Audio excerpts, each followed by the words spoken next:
मच्छी फ्राय करून तयार आहे। आजचा आपला बेत आहे मच्छीचा। त्यासाठी बाजारातून आपण बोंबील, बांगडा आणि मांदेली आणले। मांदेली छोटी दिसत असली तरी ती साफ करायला वेळ जातो। त्यासाठी आपण या खवल्या अशा ह्याच्यावरती घासून घ्यायचे, जेणेकरून त्या खवल्या सगळ्या निघतात। तोंड ह्याचं कट करून हे घाण काढून घ्यायचे आहे। अशा पद्धतीनं स्वच्छ करून घ्यायचं आहे। बांगडा, बोंबील आपण स्वच्छ केलेला आहे, मांदेलीलाच वेळ लागतो।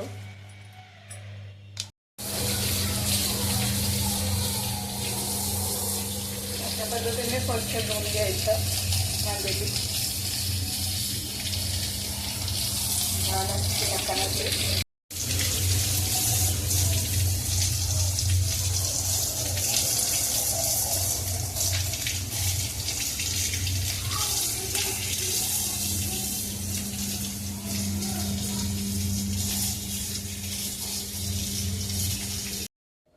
ताटात पाहू शकता तुम्ही, मांदेली आणले, बांगडा आणले आणि बोंबील आणलेत। मुलांची आवडीची असते म्हणून मी आणले। पासून आपण फिश फ्राय बनवणार आहोत। त्यासाठी लागणारे साहित्य बघूया। तांदळाचे पीठ घेतले मी 3 चमचे आहेत, बेसन घेतले 2 चमचे, बारीक रवा घेतला 1 चमचा, अर्धा चमचा हळद घेतले, तिखट घेतले अर्धा चमचा, चवीपुरतं मीठ घेतले, आगोळ घेतले अर्धा चमचा। चला तर आता बांगड्याला आपण मध्ये बारीक कट मारून घ्यायचं, जेणेकरून तो मसाला सगळा आपण लावतो आतमध्ये चांगला।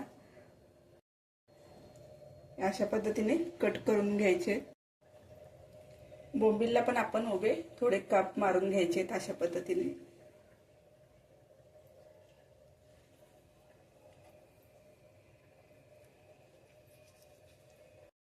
चला तर मच्छी मॅरिनेट करून घेऊया। त्यासाठी हळद घालूया,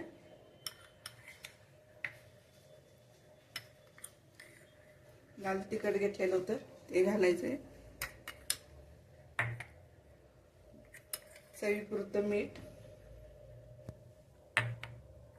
आगोळ 1 चमचा,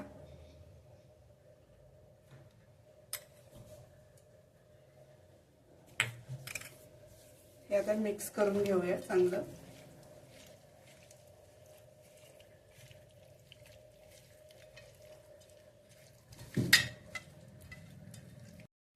आता अर्धा तास असंच आपण मुराईसाठी ठेवूया।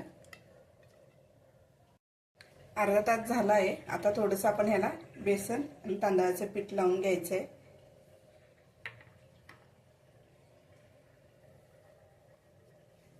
परत चांगलं मिक्स करून घ्यायचं आपण।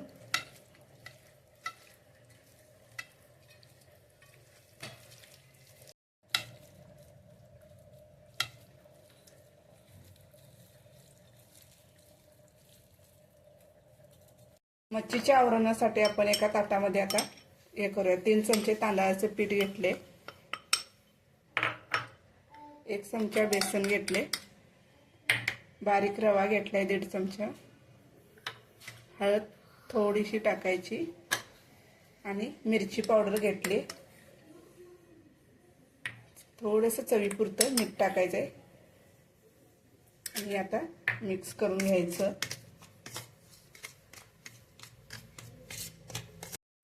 पॅन गरम झाले, तेल घालून घेऊया।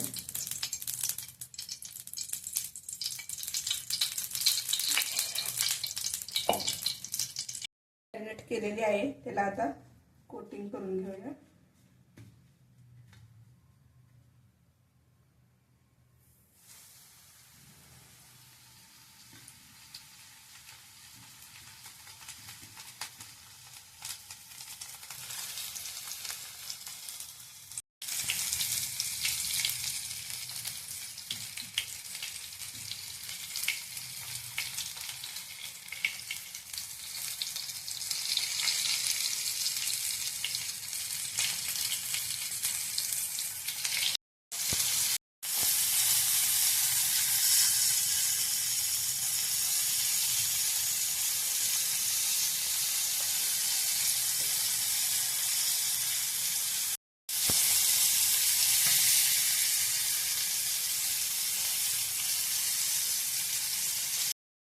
एक साइड भाजली गेले, आता आपण दुसऱ्या साइडला भाजून घ्यायचं, पलटी करायची। मिडियम गॅसच ठेवायचा, मिडियम गॅसवरती भाजायची. ही चांगली भाजली जाते.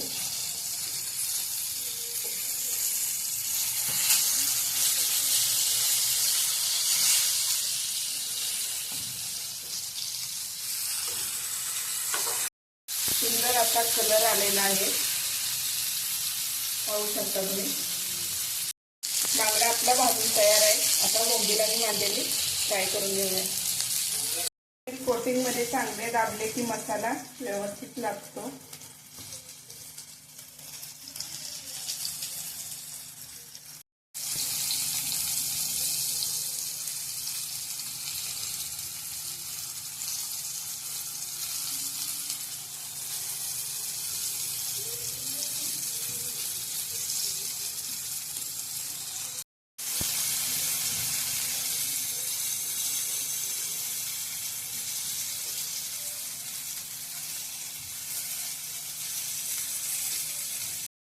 पलटी करून घेऊया मांदेली मध्ये.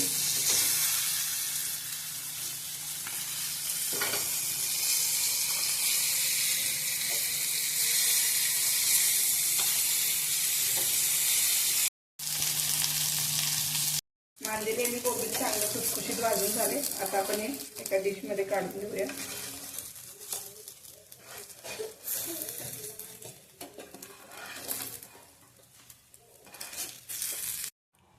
मच्छी फ्राय करून तयार आहे. रेसिपी आवडली असल्यास लाईक करा, शेअर करा, सबस्क्राईब करा आणि एक कमेंट पण करा.